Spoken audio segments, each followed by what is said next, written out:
नमस्कार दोस्तों। आज मैं आपको कार्तिक मास के ऊपर एक बहुत सुंदर कहानी सुनाऊंगी। अगर आपको अच्छी लगे तो प्लीज़ लाइक, सब्सक्राइब और शेयर करिएगा। किसी गांव में एक साहूकार था और उसका एक बेटा व बहू भी थे। बहू कार्तिक माह में रोज सवेरे उठकर गंगा स्नान के लिए जाती थी।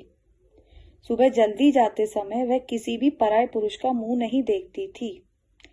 एक राजा का बेटा भी सुबह सवेरे गंगा स्नान के लिए जाता था। वह हैरान होता था कि मैं इतनी जल्दी उठता हूँ स्नान के लिए, लेकिन कोई है जो मुझसे जल्दी उठकर नहा लेता है। कार्तिक माह के 5 दिन बचे थे कि एक दिन साहूकार की बहू तो स्नान करके वापस जा रही थी और उस समय राजा का बेटा स्नान के लिए आ रहा था। आवाज सुनकर वह जल्दी जल्दी जाने लगी, लेकिन जल्दबाजी में उसकी माला मोजड़ी छूट गई।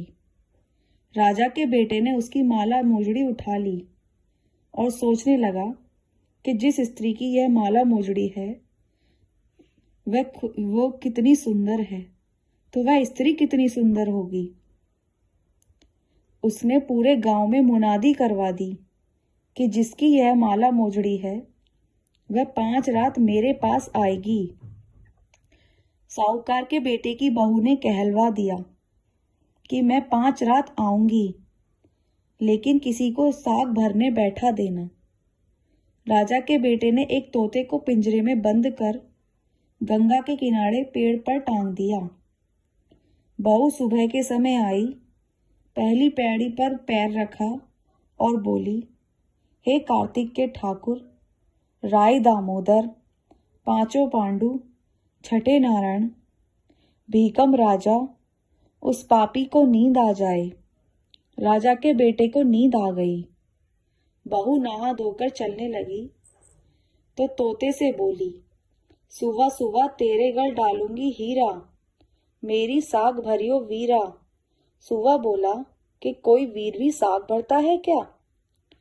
वह फिर बोली, सुबह सुबह सुबह तेरे पग घालूंगी नेवर, साग भरियो मेरे देवर। सुवा ने कहा, ठीक है भाभी, मैं तेरी साख रखूंगा। वह तो कहकर चली गई। राजा का बेटा हड़बड़ाकर उठा और सुवा से पूछा, सुबह सुबह वह आई थी, कैसी थी?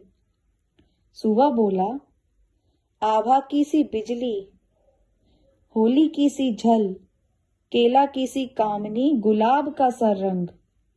अगले दिन राजा के बेटे ने सोचा कि आज मैं उंगली में चीरा लगाकर इससे मुझे नींद नहीं आएगी। अगले दिन राजकुमार उंगली चीरकर लेट गया। वह आई और भगवान से उसी तरह प्रार्थना करने लगी और राजकुमार को फिर नींद आ गई। वह स्नान करके फिर से वापस चली गई। सुबह राजकुमार ने तोते से फिर पूछा तो उसने वही सारी बातें दोहरा दी। अब राजकुमार बोला कि मैं आज रात में आंखों में मिर्ची डालकर बैठूंगा। रात में वह मिर्ची डालकर बैठ गया। बहू फिर आई और प्रार्थना की, जिससे फिर उसे नींद आ गई। फिर राजकुमार ने तोते से बहू के आने की बात पूछी तो उसने फिर बता दी। राजकुमार अब फिर सोचने लगा कि आज मैं बिना बिस्तरे के ही बैठूंगा और रात को बिना बिस्तरे के बैठ गया। जब वह स्नान करके आई तो उसने फिर से भगवान से प्रार्थना की और राजकुमार को नींद आ गई। जब वह नहाकर जाने लगी तो आंख बंद करके चली गई और राजकुमार जब उठा तो वह जा चुकी थी। राजकुमार फिर सोच में पड़ गया और सोचने लगा कि आज मैं अंगीठी जलाकर बैठूंगा, जिससे नींद नहीं आएगी। फिर वह रात को अंगीठी रखकर बैठ गया। साहूकार की बहू आई और वह भगवान से प्रार्थना करने लगी कि आपने 4 रातें तो निकाल ली, अब यह रात और निकाल दो। भगवान ने उसकी बात रख ली और राजकुमार को नींद आ गई।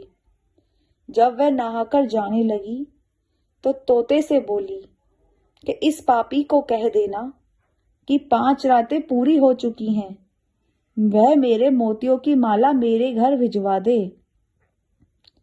सुबह राजकुमार की आंख खुली तो उसने तोते से पूछा कि क्या वह आई थी? तो तोते ने कहा, हाँ, वह आई थी और उसने अपनी माला मंगवाई है। यह सुन राजकुमार सोचने लगा कि वह तो सच्ची थी, तभी तो भगवान ने भी उसका सत रखा। कुछ समय के बाद राजकुमार को कोढ़ हो गया। राजा ने ब्राह्मण को बुलाकर पूछा कि मेरे बेटे का शरीर क्यों जल रहा है। ब्राह्मण ने विस्तार से सारी बात राजा को बताई कि इससे क्या हुआ था। ब्राह्मण ने कहा कि तुम इस पवित्र पतिव्रता स्त्री पर बुरी नजर डाली, इसलिए यह रोग से पीड़ित हुआ है। राजा ने इसके ठीक होने का उपाय पूछा तो ब्राह्मण ने कहा कि यह साहूकार की बहू को धर्म की बहन बनाए और रोज उसके नहाए हुए जल से स्नान करे, तब यह ठीक हो सकता है। राजा साहूकार की बहू की माला लेकर साहूकार के घर गया और बोला कि यह माला आपकी पुत्र वधू की है, इसे ले लें और आपकी बहू के नहाए हुए जल से मेरे बेटे को नहला दें। साहूकार बोला कि वह तो किसी पराये पुरुष का मुंह तक नहीं देखती, आप उसे इस नाली पर बिठा दीजिए। जब बहू नहाएगी तो उसके नहाए हुए जल से मेरे बेटे को नहला दें। तो राजकुमार का बेटा ने उस बहू के नहाए हुए जल से नहा लिया और उसके कुछ समय बाद राजकुमार का शरीर सही हो गया तथा चंदन सा हो गया।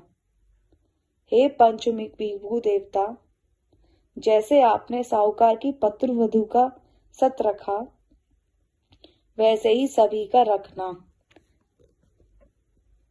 राधे राधे।